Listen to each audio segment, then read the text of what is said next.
Hola amigos, el día de hoy vamos a ver un video sobre, más bien escuchar un audio sobre el aporte de la biodiversidad a la salud.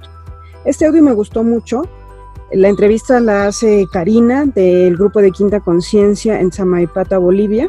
Y pues yo soy la entrevistada, entonces como queda muy bien armado, voy a pasar el audio para que ustedes lo escuchen.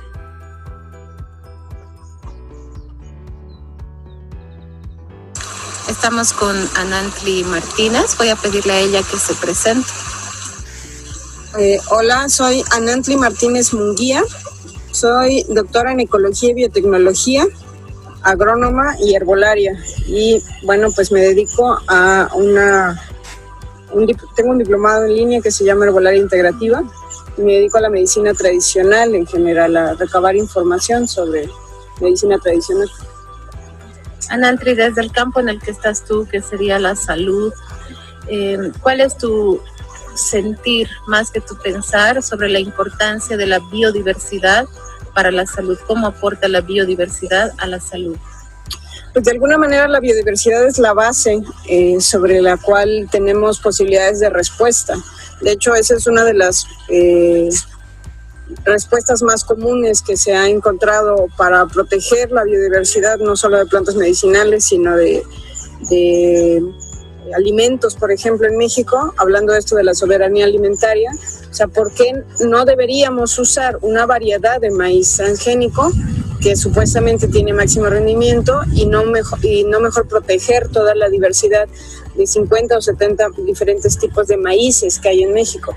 Pues porque esta base de biodiversidad nos permite tener un espectro de respuestas diferentes en el caso, que siempre es así, de que el clima vaya cambiando, que las condiciones vayan cambiando, que ya no tengamos esos sistemas de producción, que no haya siempre sistema de riego, que no haya siempre agroquímicos. Entonces, es una base que nos da seguridad finalmente. O sea, aparte, la soberanía alimentaria y la soberanía en la salud, por lo tanto, va aunada a la diversidad. No podemos tener certeza del futuro si nos limitamos a cortar la diversidad, y eso ocurre en todas las especies, en todos los reinos, y nos afecta directamente.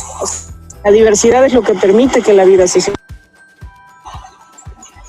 Y concretamente, ¿cuáles son los principales servicios ambientales que da la biodiversidad a la salud? Pues los principales servicios ambientales es que tiene una variedad de respuestas que se van a acomodar a las necesidades del ser humano por esta relación simbiótica que hay entre plantas y humanos, que es una historia muy, muy larga, ¿no? O sea, el ser humano le aporta, le arrima un poquito de nutrientes, le habla, está ahí junto, y con eso empieza a tener una relación simbiótica con la planta, y la planta se une a las frecuencias vibratorias que tiene el ser humano y diseña respuestas que nosotros necesitamos.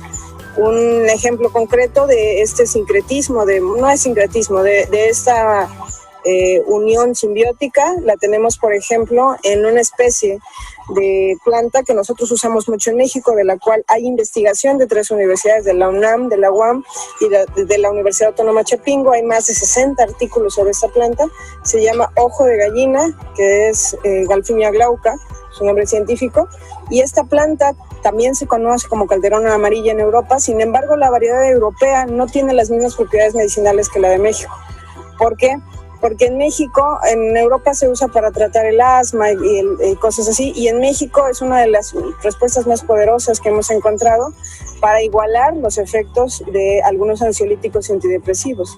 Entonces, ¿qué servicio ofrece la planta? Pues que se adapta biológicamente a nuestras necesidades. Y esto, pues ya hay un montón de escritos. Hay muchos escritos que hablan sobre una adaptación al suelo, al aire, a los nutrientes que hay en la atmósfera, etcétera, pero también hay muchísimos más estudios que también apuntan en la dirección de estas relaciones simbióticas, que eso se estudia más desde el área de la ecología que desde la biología molecular en sí, donde se sabe que siempre el medio ambiente va cambiando de manera orgánica.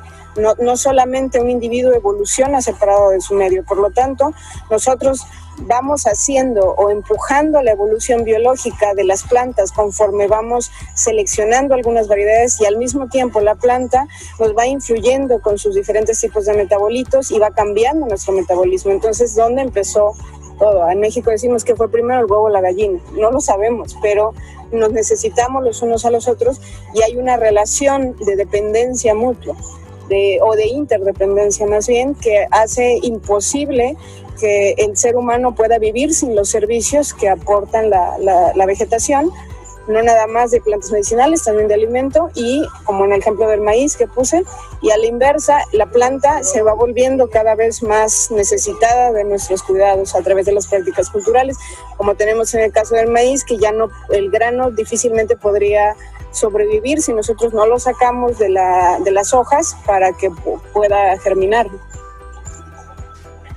Un poco siguiendo esa línea de los cuidados culturales que mencionas, desde tu percepción, ¿qué rol juegan los pueblos indígenas originarios, las culturas locales para la protección, el cuidado, la conservación de la biodiversidad? Bueno, obviamente esa es una pregunta que tiene, por lo menos para mí, dos maneras diferentes de contestarse. Una es pues que de entrada ellos no han perdido esa unión. No es que ni siquiera necesitan estudiarla, no les importa, sino lo que hacen es sentirla y conectarse con ese sentimiento de cuidado y de necesidad mutua desde que son muy jóvenes. Entonces, simplemente para ellos está asumido. Por lo tanto, no es algo que valga la pena estudiarse, sino vivirse, ¿no? Entonces, no lo estudian desde fuera, sino más bien desde dentro le tratan de dar significado. Y eso hace que para ellos sea natural e incluso inconcebible sentirse separado de la naturaleza. O sea, ese ciclo lo están viviendo, se dan cuenta que existe y es real. Y al contrario, un fenómeno muy triste, por ejemplo, que nosotros tenemos en las grandes ciudades es el desarraigo. Cuando ellos migran con la esperanza de tener una mejor vida en la gran ciudad, pierden esa conexión y pierden parte de su identidad.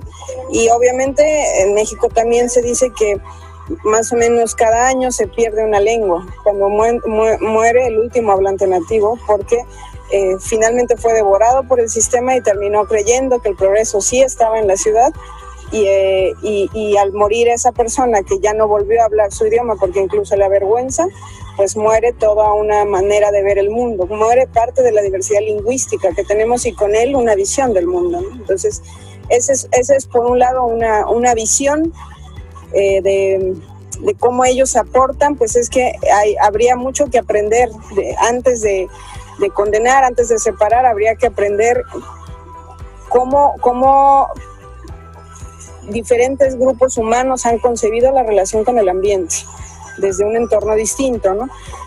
Y luego el otro aporte, que es más desde la ciencia, pues hay un montón de estudios. Nosotros en la carrera llevamos una materia que se llamaba etnobotánica y otra que se llamaba, bueno, mi universidad es un poco distinta, es la Universidad Autónoma de Chapingo y tiene la ventaja de que toda la currícula es autogestiva. O sea, no, el gobierno no la impone, sino ellos van cambiando la currícula en juntas de maestros como van viendo que es necesario.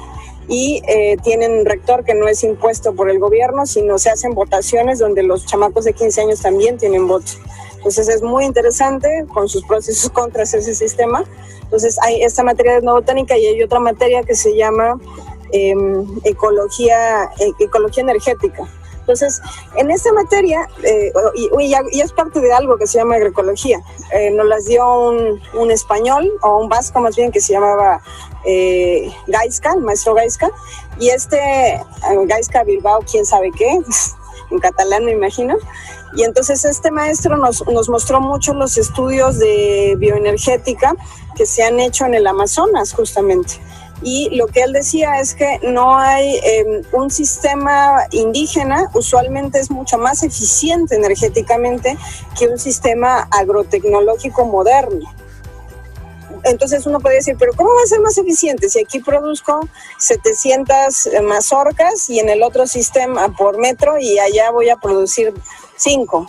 No, es que no es más eficiente. No, es que no estás contabilizando la extracción de recursos que requieres para producir las 700 mazorcas. De hecho, eso no se toma en cuenta ni en el precio, ni en el costo del sistema, ni en nada. Hemos perdido ese vínculo. Entonces, creemos que la leche sale del refri y que la mazorca sale naturalmente solamente aplicando pesticidas. Pero ¿qué costo energético tiene eso en la contaminación de mantos acuíferos, en obviamente también la contaminación por hidrocarburos que está soltando al medio ambiente por usar maquinaria especializada agrícola, moderna, de alta tecnología? El costo obviamente de toda la extracción de metales para producir esa maquinaria, el costo de la gasolina para el transporte, ese suelo y esa pérdida de biodiversidad del suelo, ya no nada más de la cobertura, sino del suelo, en que estamos perdiendo colonias enteras de micorrizas, de bacterias fijadoras de nitrógeno, de un montón de cosas que se están perdiendo en ese suelo que para los indígenas es un organismo vivo, no es un sustrato biológico de las raíces. Y además de eso, la pérdida de diversidad biológica, porque ese organismo, si es transgénico o incluso mejorado, tiene muchas más posibilidades de seguir fijando sus genes en las siguientes generaciones, porque no tiene competidores cercanos. Y entonces, bueno, pues estás cambiando la diversidad biológica y eso ya no va a volver a ser lo mismo, nunca jamás. Entonces, todo eso tiene un costo. Y si comparas el otro sistema que produce 2 o 3 mazorcas, y uno dice, no, pero rosa tumba y quema, pero es que de manera natural se generan claros de vegetación cada que cae un árbol, y entonces ahí pueden crecer nuevas especies, y ellos lo único que hacen es maximizar este efecto de caída de árboles y ir rotando este espacio. Entonces, esa aparente práctica no adecuada de rosa tumba y quema, cuando se hace de manera controlada bajo el esquema tradicional, no de que se me ocurre quemar aquí, sino que hay una lógica detrás de eso, es mucho más eficiente. Además, la cantidad de recursos energéticos que invierten, porque sostiene a toda una comunidad y la hace independiente del sistema. Entonces, cuando yo vi todos esos estudios en la universidad, o todos los vimos, yo empecé a entender que no hay una única forma de evaluar la eficiencia de un sistema, ¿no? Entonces, podemos verlo desde el lado antropológico, pero también lo podemos ver desde el lado energético y de costos ecológicos. Del lado energético y costos ecológicos es científico totalmente, y desde el lado de la sensorialidad y la conexión emocional y energética es algo más antropológico, pero desde ambas trincheras, desde ambas miradas, es mucho lo que podemos rescatar de las visiones tradicionales del cuidado de la naturaleza, y tendríamos que tener, por lo tanto, mucha más paciencia antes de juzgar que un grupo o una zona humana requiere de progreso, entre comillas, tecnológicos, sin evaluar primero cómo lograr hacer más eficiente lo que ya tiene. Y ya para cerrar, tienes conocimiento de la Agenda 2030, los Objetivos de Desarrollo Sostenible, seguramente tal vez de manera superficial, no sé si muy profundo, y tú, desde sanadora que eres, pero que también caminas de la mano de la ciencia, ¿qué acciones recomendarías a los gobiernos nacionales y locales para implementarse, para cuidar la biodiversidad, pensando desde la salud? Pues sí, he conocido varios de los objetivos de la Agenda de esta agenda. De hecho, pues ahorita en México, por lo menos con la nueva normalidad, se ha impulsado más a aplicar esos objetivos. Que bueno, se hace una mezcla ahí medio extraña, por lo menos, pero en general he visto que mucha gente también en México ha volteado más hacia el turismo ecológico, y eso, dentro de toda la desgracia, es una ventaja, porque ahora ahí es una ventaja y a la vez un riesgo, ¿no? Porque aquí el riesgo es traer las nociones de progreso capitalista sin proceso reflexivo, desviar el problema de las grandes ciudades ahora a seguir depredando y erosionando el campo. Ese es un enorme riesgo. Pero también, si los gobiernos, las instituciones y las asociaciones civiles nos ponemos las pilas y seguimos trabajando desde desde el campo de influencia que pueda tener cada quien, y que ahí tiene mucho que ver el gobierno. O sea, sería mucho mejor si él impulsara, si se hicieran programas, obviamente, para competir, para hacer un programa de reeducación ecológica del turismo, para impulsar pequeñas agroempresas o empresas de ecoturismo más bien, pero que tengan programa de capacitación tanto para el turista como para el prestador de servicios. O sea, hay muchas cosas que se podrían hacer para impulsar este cambio en los hábitos de consumo, que sí está ocurriendo, pero que fuera de la manera más consciente y más ordenada posible, para no nada más trasladar el problema y empeorarlo, ¿no? sino realmente lograr un proceso reflexivo y además de disponibilidad de nuevos productos y servicios para las personas que están pues inclinándose hacia estos cambios. Ese es como el sueño. En la realidad, creo que la mayor parte de las veces esto ocurre al revés. Primero la sociedad civil es la que presiona. Y bueno, pues eso es yo creo que la labor de la mayor parte de las ONGs y los particulares que estamos metidos en esto, es ir generando, pues parte del objetivo de mi viaje era contactar todas estas cosas, ver cómo se está haciendo herbolaria en diferentes zonas del país y además hacer una red de contactos vivos que empiece a generar presión, ese tipo de presión también.